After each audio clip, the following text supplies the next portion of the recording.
Hello everyone and welcome to Action RPG Build Guide Edition. Today I'm ready to drop on you my new and refreshed Iron Man Runemaster. Now I call this build Iron Man because it focuses on the invocation lightning web, which is literally this lightning blast that chains and hits enemies that you shoot through your chest. It is very, very fun, very nice to look at, and very powerful. With this build, you are also using Spark Charge, you're also using Lightning Blast, there's just lightning everywhere. And this new version for 1.0 feels stronger, feels tankier. As of right now, time of recording, we are at 320 corruption, and it could go much higher. Now, as you can see, the time above my head is still ticking. The subathon is down to 19 hours, so we're officially under 1 day. And at time of recording, the subathon has been going for 481 hours. Today is day 20. And I just thank everybody for the support. It's been such an amazing experience. And we're going to see what happens when the clock starts getting at the end. If you want to come by the subathon, first link in the description. All right, let's go through this build. We're going to cover the skills, passives, gear, blessings, and idols. And then at the end of the video, I have 2 full gameplay runs so you can watch this build in action. Starting with the skills, we're going to look at Lightning Blast. I'm going to try and show you the order in which you want to take the skills, okay? So the first thing you want to do is you want to go left, and you want to take Closed Circuit. The way Closed Circuit works is when you hit an enemy with Lightning Blast, it hits the enemy and then chains back and hits you, which boosts your damage and your crit. That is why this build is basically a guaranteed crit build. Not all the time, but as long as you're using Lightning Blast, your crit chance is going to be through the roof. You then want to come up through here and you want to boost your Spark Charge. And what's cool about Lightning Blast is you're going to do a ton of Spark Charge damage, and you're going to be able to hit them and explode them. So the enemy gets Spark Charge, you detonate the Spark Charge over and over and over again. Now this one, there is one extra point here. I put it in multiplicative damage, but you could also put it here if you want for added Spark Charge chance. I just like the bigger hits, so I put it here. You then want to come down and you want to get your base crit with multiplicative damage and your Lightning Aegis chance. Then you want to come up here and get your double cast and crit multiplier. And then you want to get your quadruple cast, and then your last point here is your out of mana cost. You're almost never out of mana, but it is nice to have just in case so that you can always shoot something. Moving over to our second skill, which is Flame Ward. Now this build, we never used the Frost Wall, going through the Frost Wall to trigger it, so this skill remains unchanged. You never have to trigger this. Every time you are stunned, it is automatically going to go off. It is basically your fail-safe, and you get 2 charges on it. So normally in this game, stun is what killed you. You get stunned, which means you're not moving, which means you're not attacking, which means you're not sustaining, and you die.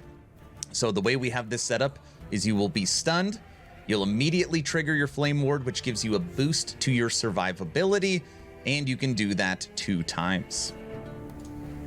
Moving over to Flame Rush. This is also unchanged for the build, and this is going to be your main skill, and it's going to trigger your lightning web, which means every single time you use this, when you come out of your movement skill, you are going to use that lightning web and hit all enemies around you, which means really this build is so fast because you are killing as you are moving, which is awesome.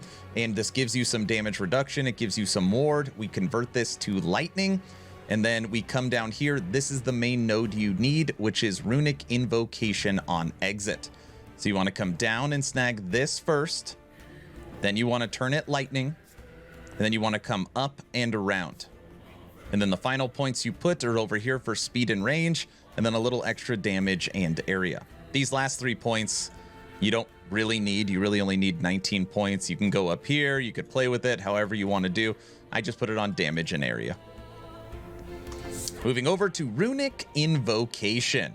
And obviously this is the main mastery skill for the Runemaster. Now the thing you want to do first is you want to come left and around up here. This makes it where the skills on your bar determine the invocation that you get. So on here, you want to make sure that the skills are aligned the same way as mine to make sure you are always casting Lightning Web. And you will be manually casting it and using it through Flame Rush, so you can use the skill twice as often. It does enough damage where you want to be able to manually cast it. That is why I took 4 points in increased cooldown recovery, so you could use it more often. We are also using Transcriber of Power, which is going to give you a boost to your spell damage.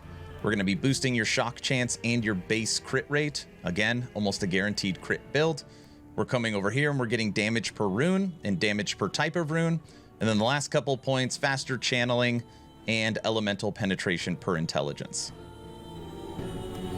Last skill is Static. Now, Static's tooltip in the game, we were testing this yesterday, is right about 800,000 when it is fully charged. Yes, the tooltip says 800,000 damage, and that would be way, way, way higher if we took this node right here, Power Surge, and I'll explain this when I'm done going through the skill.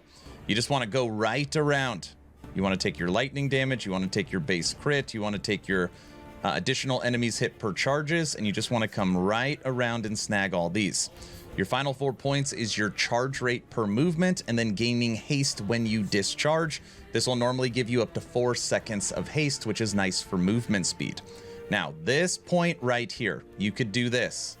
Boom, boom. Now, when you put 1 point into Power Surge, I want to be clear. You would literally use this skill as a boss killer. It would no longer turn into a spammable skill, it would turn into a situational skill.